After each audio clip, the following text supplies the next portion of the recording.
Hey, what's up, y'all? We back in another video, man. I just watched Weapons, bruh.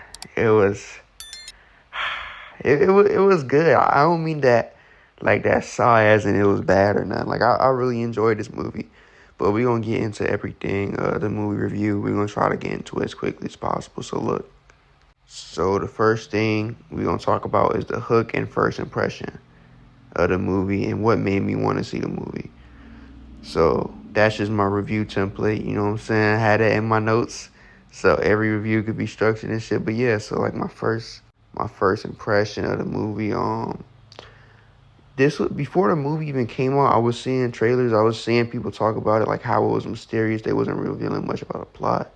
Cause I'm into film and stuff, like I'm into movies. So I was seeing shit early, you know what I'm saying? Before it was like all the hype shit started, like the super mainstream hype. I'm not even trying to act like I'm special. I'm just letting y'all know that's when you know what I'm saying? But I was like, yo, they talking about kids going missing at 2:17 a.m. Kids running out. It was eerie. It was creepy. No plot details were revealed. You know what I'm saying? It just looked cool, like cool movie for real. So I was like, yeah, I gotta watch this for sure. But speaking of like first impressions of a movie, it reminds me of Sinners. Like I was first to like, not first, but I was like seeing Sinners trailers. I was like looking at trailer breakdowns for Sinners like before the movie even came out, like 2 months before the hype train started. Like the first trailer, all that. Like, you know what I'm saying? I was on that shit in January, like start of the year when that first trailer released in January, you know what I'm saying? So like I'm really tapped into the movies and shit. Like this all I got with my life, nigga. This all I got, bruh. It's my only form of escapism besides creating content. So like I hold those hobbies and passions dearly, you know what I'm saying? That's all I got. That's all I got. Like that Tyrese meme, you know what I'm saying? But look, so yeah, like I said, I saw the Sinners trailers, you know what I'm saying, early. And this girl, I was talking to her about Sinners. And I was like, yo, when did you first hear about Sinners? Or something like that. And this was a girl I used to talk to. I made a whole video about how she did me wrong and shit. It's 30 minutes long. 36 minutes long to be exact. That shit was crazy. So yeah, like I said, I asked her first impression of Sinners, and she was like, I saw a trailer for it on Hulu. I was like, bruh, like, why are you lying? And I was like, yo, and I didn't even call her out at that time. I was like, yo, you ain't see like a trailer or nothing? Like, because I was tapping into, I wasn't going to like flex it on her that I saw the trailer, that I knew about it before it was hyped up and shit. Like, I'm that's not the point of what I'm saying. I'm just asking her, you know what I'm saying, to see if she taps into the movies and shit. And she blatantly lie and say she saw a trailer for it on Hulu. Nigga, Sinners ain't Hulu don't even own the rights to Sinners. Like when Sinners is on HBO Max right now. That's bro, we know that's a lie, bro. Whatever. Hulu don't even show trailers for movies in theaters. Bro, it's really over with, bro. She was evil. And then I was like, yeah, like I said, I asked, like, you ain't see, like, a trailer, like anywhere else? And she's like, no, I'm not chronically online. Like, what? Like, she reduced my passion to being chronically online. I told this girl that was movies, analyzing movies and all that. Like, that's my passion. She just gonna minimize and patronize me talking about something you chronically online. Am I overreacting? That shit pissed me off, bruh. And I still was with her after that. Womp womp. That shit's hell. But look, that was a little side tangent. My fault, y'all. I got a little off topic, but we gonna get into the deeper meaning or theme of this movie. The director, Zach Cregger, I believe, he directed by Barbarian. He the themes and like the symbolism and the messages in the movie, he tries, like I saw the interview, he tries to leave it ambiguous to whatever you want to perceive it as, because he's like, having different, everybody gonna think of the movie differently and have a different perception, but like I just didn't see any deeper meaning for real. And that's not me not paying attention. Like I tried to see a deeper meaning or a theme. I don't know. Let me know in the comments if y'all saw that. But we gonna get into the core story or plot. I'm gonna speed past this because we already know this. So like the core story, this spoilers by the way, but the core story and plot, basically at 2:17 a.m., bunch of kids go missing. It's a mystery, you know what I'm saying, horror mystery, you know what I'm saying. I'm gonna get into spoilers in a minute, hold on. But next thing we're gonna get into is scenes slash moments that stood out to me. My favorite scene, I think, I don't want to say the ending because that's basic, but let me think. All the scenes with James, I believe that's his character name. James, the character with the fucking, I'll probably put it on the screen. But yeah, that dude, bruh, he really carried the comedy of the movie. Like any scene he was in, it was funny. It was just, whoever played him did a great job for real. Like he did a great job for real, man. But yeah, the ending was a very satisfying ending, seeing that evil lady die, you know what I'm saying? That evil witch die, you know what I'm saying? Finally, she did too much bad shit to the kids, you know what I'm saying? She had to go. But one thing I also wanted to mention, like there are segments where you forget like this movie is a horror movie. Like throughout the movie, you're like, yo, like this is a horror movie. Like people had to die. So like, you know what I'm saying? Like when you get those character development scenes where it's just grounded with characters just speaking to each other, like all that, and there's no horror going on, like you really forget. And I like movies that do that. Like Sinners did that also.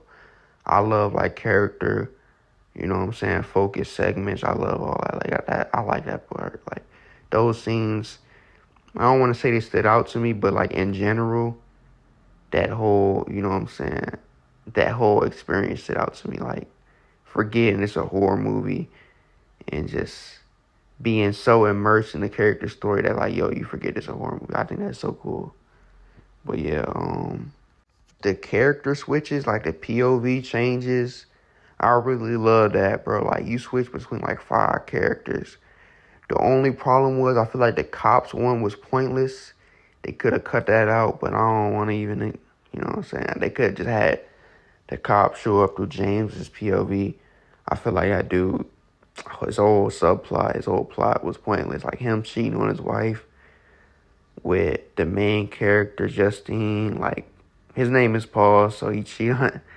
Any nigga named Paul need to ask me, by the way. But yeah, bro, like, I feel like his segments were pointless. Like, they should have just cut that out for real. But yeah, that was really pointless, bro. That's the only problem with the movie, for real. But like the moments where like it's scenes we already saw, but you see it from a different character's POV.